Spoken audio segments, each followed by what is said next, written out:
Where does silver really come from? And how does a dull, lifeless rock buried deep underground transform into one of the most beautiful, valuable, and technologically important metals on Earth? Silver surrounds us every single day, often without us even noticing.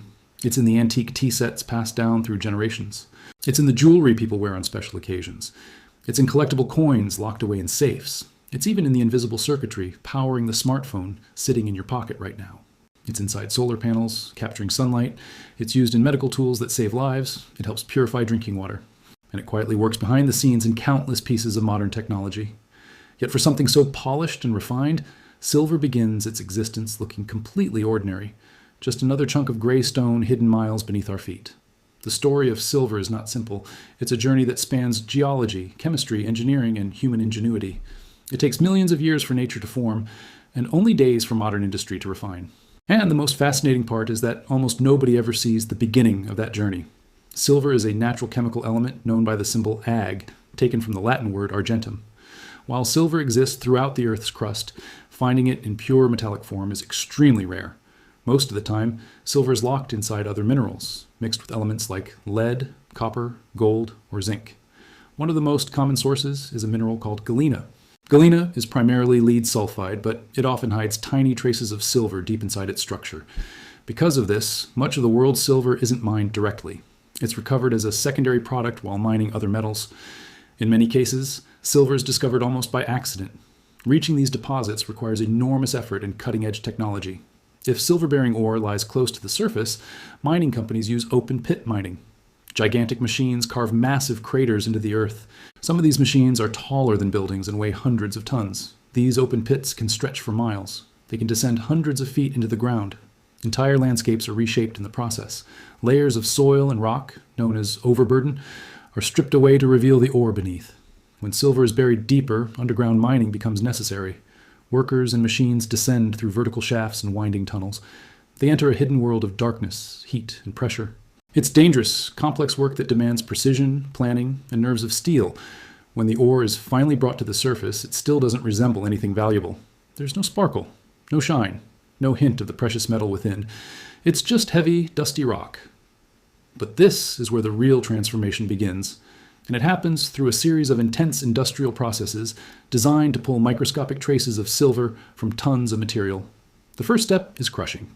Massive industrial crushers chew through the rock with thunderous force. The sound can echo for miles. Boulders are reduced to small fragments in seconds. From there, the fragments are sent into enormous rotating drums called ball mills. Inside these steel cylinders, heavy metal balls tumble and collide with the rock. They grind it down into a powder so fine it resembles flour. This stage is all about efficiency. The smaller the particles become, the easier it is to separate the silver.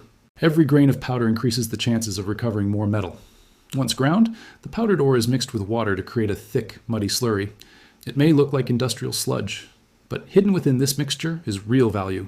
This is where chemistry takes over. A process called flotation is used to separate silver-bearing minerals from waste rock. Special chemicals are added. Air is pumped through the slurry. A storm of bubbles begins to form. These chemicals cause valuable minerals to repel water and cling to air bubbles instead. As the bubbles rise, they carry silver particles with them. A dense, foamy layer forms on the surface. This foam is carefully skimmed off and dried. What remains is called concentrate. It contains far more silver than the original ore, but it still isn't pure. Next comes smelting, a process as dramatic as it sounds. The concentrate is fed into blazing furnaces. Temperatures soar above 1,000 degrees Celsius. The material melts into a glowing liquid mass. Metals and impurities begin separating naturally. Silver sinks to the bottom due to its density. Lighter waste materials float to the top as slag and are removed.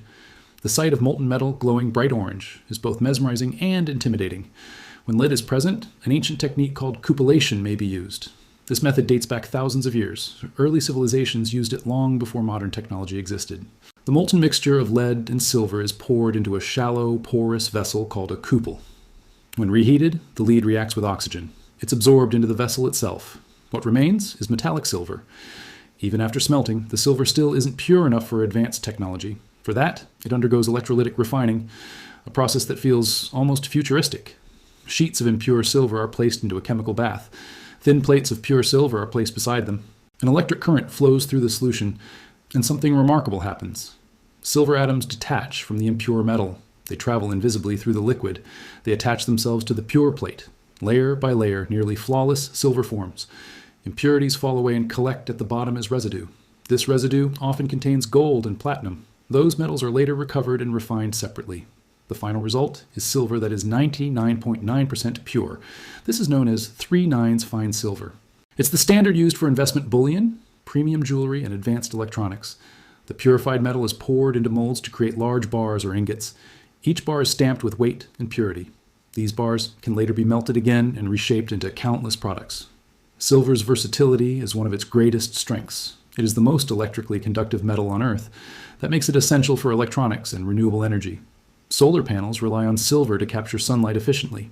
Smartphones use silver in tiny circuits that transmit signals instantly. Hospitals use silver coatings because of its natural antibacterial properties.